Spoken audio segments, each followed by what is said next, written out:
Hi everybody, Scott Reimer here, and in the 6 Wednesdays that lead up to the 2026 Clemson football season, I'm giving you 6 things Clemson needs to improve upon to eliminate the 6 losses from 2025. If you've missed the first 3 segments, I'll link them in the comments below so you can catch up. The premise is pretty simple. If Clemson can eliminate all 6 of these issues from 2025, the Tigers will be holding up a trophy at the end of the year. If Clemson can't improve on any of these 6 things, we're going to be right back where we were at the end of last year. And if you can eliminate some of these things, then the record will fall somewhere in between last year and what we ultimately would love to see for Clemson. I think you get the idea, so let's jump right in to our 4th segment. Make the 50-50 ball 80-20 again. Clemson football under Chad Morris with Tajh Boyd at quarterback, and DeAndre Hopkins, Sammy Watkins, Martavis Bryant, and Artavis Scott truly earned the reputation of wide receiver U. If after the Boyd era you still weren't on board with calling Clemson wide receiver U, the next 7 years would make you a believer.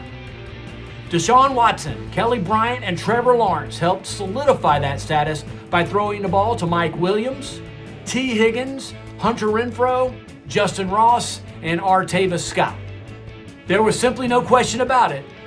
Clemson was wide receiver U.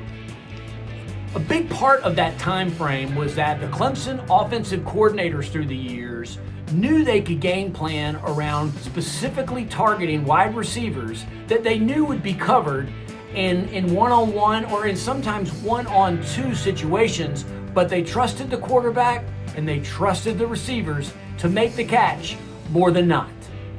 The proverbial 50-50 ball became an 80% catch, 20% incompletion, or something bad happening. 50-50 balls are too risky to game plan into your play calling, especially with the game on the line. But if you're at an 80-20 ratio, the reward is well worth the risk, and Clemson made a living of that during that 10 or 11 year span.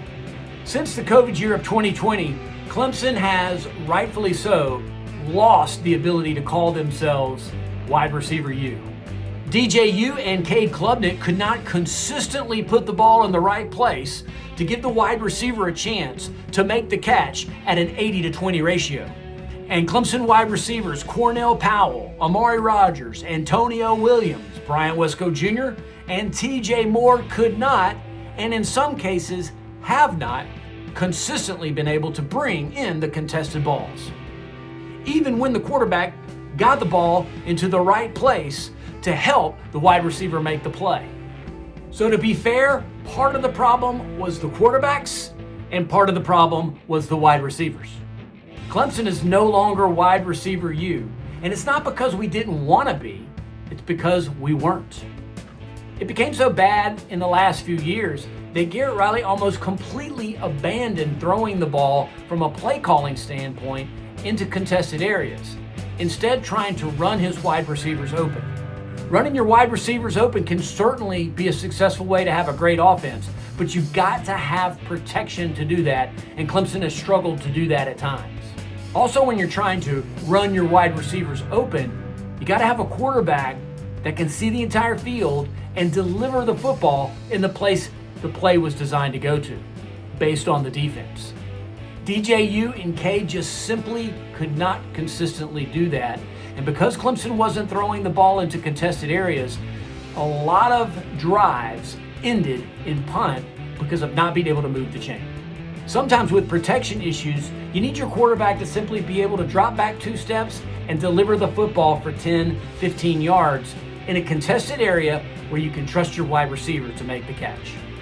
Chad Morris returns as offensive coordinator for the Tigers, and that's going to give these 2 quarterbacks the opportunity to do what DJU and Cade could not consistently do, and that is to put the ball into contested windows and see if your wide receivers can make the play. TJ Moore, Bryant Wesco Jr., Tyler Brown, Cole Turner, and Tristan Smith bring another year of experience, and this new aggressiveness of the Chad Morris offense can give them an opportunity to redefine themselves as wide receivers with increased production and targets. Chad Morris also loves tight ends in the passing game, so you can see Christian Bettencourt benefiting from getting the ball with more targets in tighter windows to pick up first downs. And one of Clemson's recruiting strengths has been at wide receiver. So the freshmen, Naheem Burrows, Gordon Sellers, Connor Salmon, all will be asked to provide depth, and they had the physical attributes to win some one-on-one matchups. But make no mistake about it, Chad Morris is going to demand his quarterbacks throw the ball into those contested windows, and he's going to demand that his wide receivers make the play better than 50-50 and more like 80-20. And certainly, if that happens in Tiger Town this year, Clemson will eliminate at least one loss from last year's record. Agree with me or not? Leave the comments and let's have the discussion. I'm Scott Reimer. Stay tuned next Wednesday. We'll have another edition of 6 ways Clemson can eliminate 6 losses in 2026. And as always, go Tigers!